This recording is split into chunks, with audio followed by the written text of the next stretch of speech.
Hello?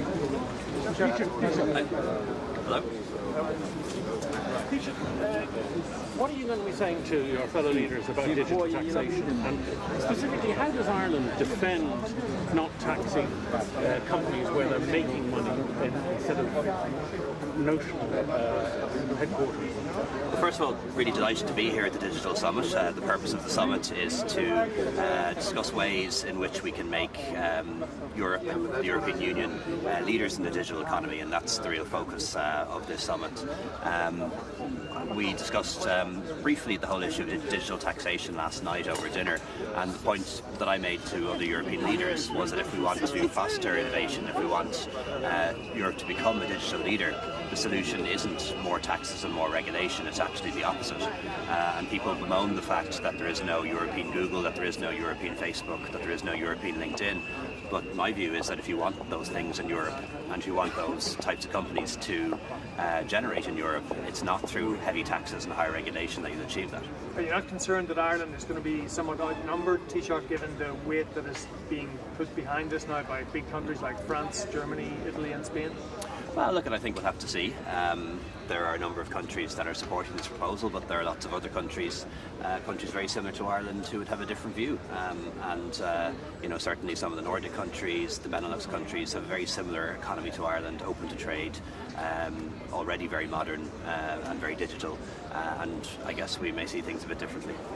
On the question of Ryanair, Taoiseach, do you think the Irish Civil Aviation Authority should be getting tough on Ryanair in the same way that the British authorities seem to be really holding them to account for the way they've treated passengers in the next few months? As I understand it, in Ireland, that role falls to the Commission for Aviation Regulation rather than the Irish Aviation Authority. I think it's as simple as this. People's and passengers' rights need to be protected, so if anyone has had a flight cancelled, any airline, in this case Ryanair, needs to provide them with an alternative way of getting to where they need to go, or refunding them in full. And I'd absolutely expect the airlines to do that, and if they don't do that, I'd expect the Commission for Aviation Regulation to make sure they do. Taoiseach, are you encouraged by more positive noises coming out of the Brexit talks in recent days? And secondly, you mentioned that you would be discussing Mercosur with Jean-Claude Juncker. Have you done so, and what has he said? And on a domestic matter, the Irish Independent reports this morning that there's that up to 400 post offices face prospect of closure. Is that good enough for Ireland, given what you're looking to promise to deliver? Yeah, I think I think on Brexit there's definitely a better vibe and a better mood coming out of the negotiations between Michel Barnier and David Davis, but I think it's still very evident that there's more work to be done. We're not yet at the stage that we can say that sufficient progress has been made to allow us to talk about the new relationship in trade, and I don't think we'll be able to make that call until much later in the month. Sorry, second question? I haven't had a chance to speak to President Juncker about Mercosur yet, but I've arranged to do so today. I'm somebody who believes in free trade. I'm head of a government and a country that's been hugely successful because of free trade, so I'd like to see a trade deal done with Mercosur, with Latin America, just as we have a very successful one now with Canada. So my view is that free trade makes everyone better off, but it's not an absolute thing. We do need to take particular care around the beef industry, which will be very exposed, or may become very exposed, depending on the type of Brexit that occurs. I also want to make sure that there's no diminution of animal health standards and animal welfare standards, and that our farmers can compete on a level playing field. So when I speak to President Juncker, I'll certainly be making those points to him and saying that I'm very much in favour of a deal with Mercosur on free trade, but I'd like to see standards protected and our beef farmers protected as well. On the post offices, I've seen reports of hundreds of post offices earmarked for closure. I'm not aware of that plan. If it is a plan, it's certainly not a government-backed plan. Having said that, though, the number of post offices has been reducing down the years. The network is being rationalised quite simply because fewer people are sending letters. The number of mail volume is going down because people in urban and rural areas are sending fewer letters, and fewer people are using post offices because more and more services are now going online. So ultimately, the best way for people to protect their local post office is to actually use it. But certainly there's no plan that I'm aware of to affect closures on that scale. What do you say to people who say say that the reopening step aside is a classic piece of stroke politics? Look, anyone who reads the programme for government will see that there was negotiated and contained in that programme for government a commitment to open 6 new Garda stations on a pilot basis. Those 6 have been identified and they're going to be opened. The step aside is not yet opened, but it will be. In relation to the step aside, should the Parliament just come back with a report that decided that they're recommending the step aside?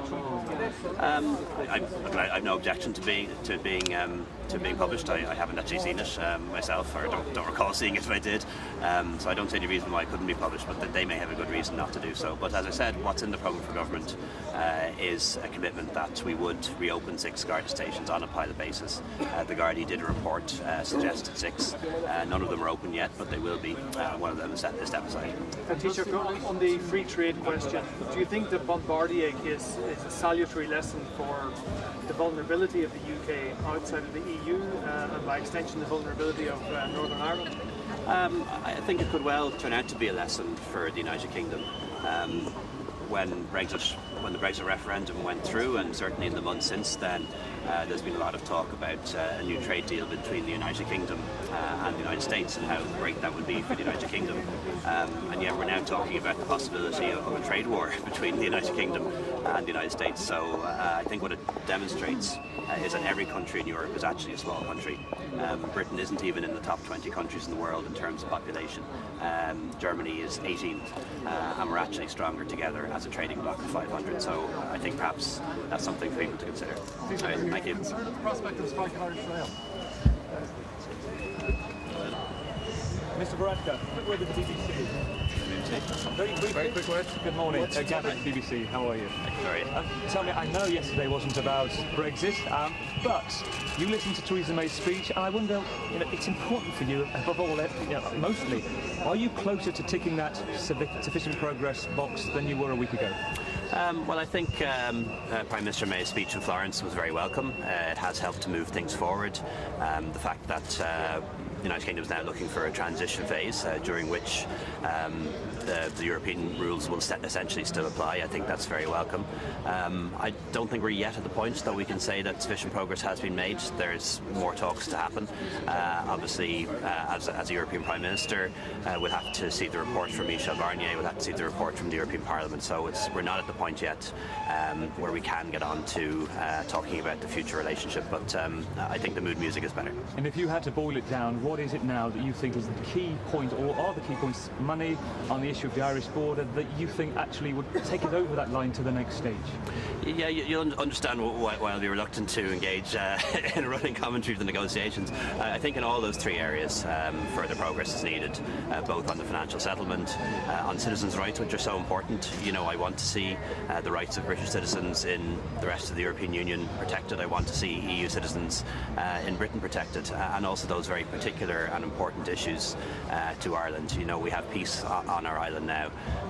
We have an integrated economy, north and south. I wouldn't like to see Brexit undermine that in any way. A final thought while you're here, which is Emmanuel Macron. Okay, thank you, Professor.